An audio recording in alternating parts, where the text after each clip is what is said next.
नमस्कार।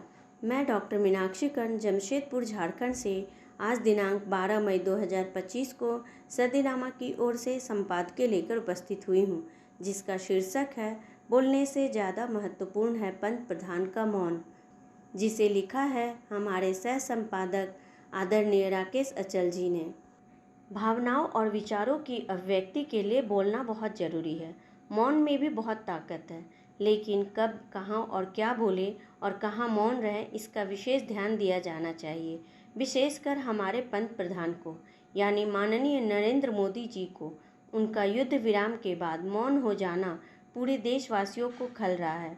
उनके मौन में एक प्रश्नवाचक चिन्ह लग रहा है। इसी को लेकर हमारे संपादक महोदय जी ने बोलने से ज़्यादा महत्वपूर्ण है पंत प्रधान का मौन लेख लिखा है।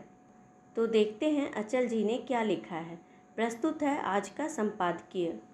भारत और पाकिस्तान के बीच संघर्ष विराम के बाद दुनिया बोल रही है, लेकिन हमारे माननीय प्रधानमंत्री जी श्री नरेंद्र मोदी ने मौन व्रत धारण कर रखा है। इसीलिए घबराहट हो रही है। आखिर क्या वजह है कि माननीय मोदी जी ने न बोलने की शपथ ले रखी है? पाकिस्तान के खिलाफ ऑपरेशन सिंदूर चलाकर आतंकवाद के खिलाफ निर्णायक लड़ाई शुरू करने का फैसला करने वाले लौह पुरुष मोदी जी का पूरा देश मुरीद हो चुका है, लेकिन नाटकीय तौर पर युद्ध विराम स्वीकार करने से उनके प्रति संशय भी पैदा हुआ है। ये संशय अमेरिका के राष्ट्रपति डोनाल्ड ट्रंप के बड़े बड़े बयानों ने और बढ़ा दिया है। ट्रंप साहब ने कश्मीर का जिक्र करते हुए यहाँ की समस्या का समाधान कराने की बात कही है। आपको याद होगा कि भारत और पाकिस्तान के बीच 3 दिनों से चल रहे ऑपरेशन सिंदूर के बाद डोनाल्ड ट्रंप ने ही सबसे पहले कथित सीज फायर की जानकारी दी थी। इसके बाद भारत और पाकिस्तान की तरफ से बयान जारी कर समझौता किए जाने की बात कही गई थी।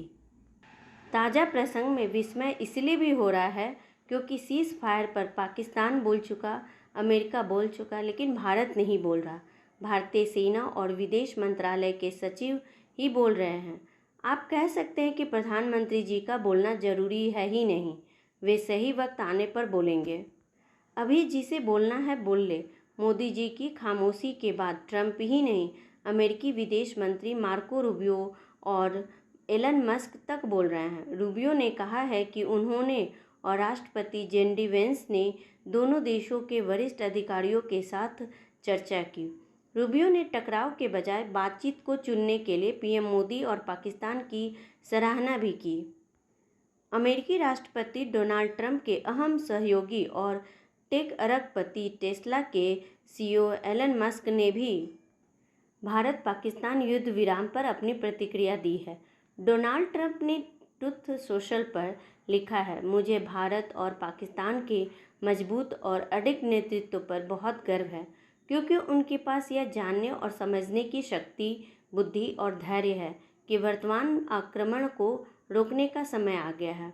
यह युद्ध इतने सारे लोगों की मृत्यु और विनाश का कारण बन सकता था। लाखों अच्छे और निर्दोष लोग मारे जा सकते थे। आपकी विरासत आपके बहादुर कार्यों से बहुत बढ़ गई है। ट्रंप ने आगे कहा, मैं आप दोनों के साथ मिलकर यह देखने के लिए काम करूंगा कि क्या 1000 साल के बाद कश्मीर के संबंध में कोई समाधान निकाला जा सकता है। भगवान भारत और पाकिस्तान के नेतृत्व को अच्छी तरह से किए गए काम के लिए आशीर्वाद दें। सवाल ये है कि क्या भारत ने ट्रंप को अपना सरपंच स्वीकार कर लिया है? अगर नहीं, तो ट्रंप साहब को जवाब मोदी जी के अलावा कोई और नहीं दे सकता।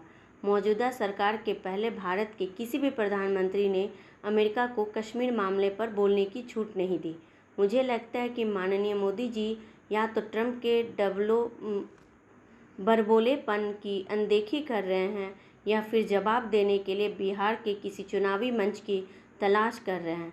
आप यदि न भूले हों तो जानते ही होंगे कि पहलगाम हत्याकांड के बाद मोदी जी ने मधुबनी में पाकिस्तान को ललकारा था।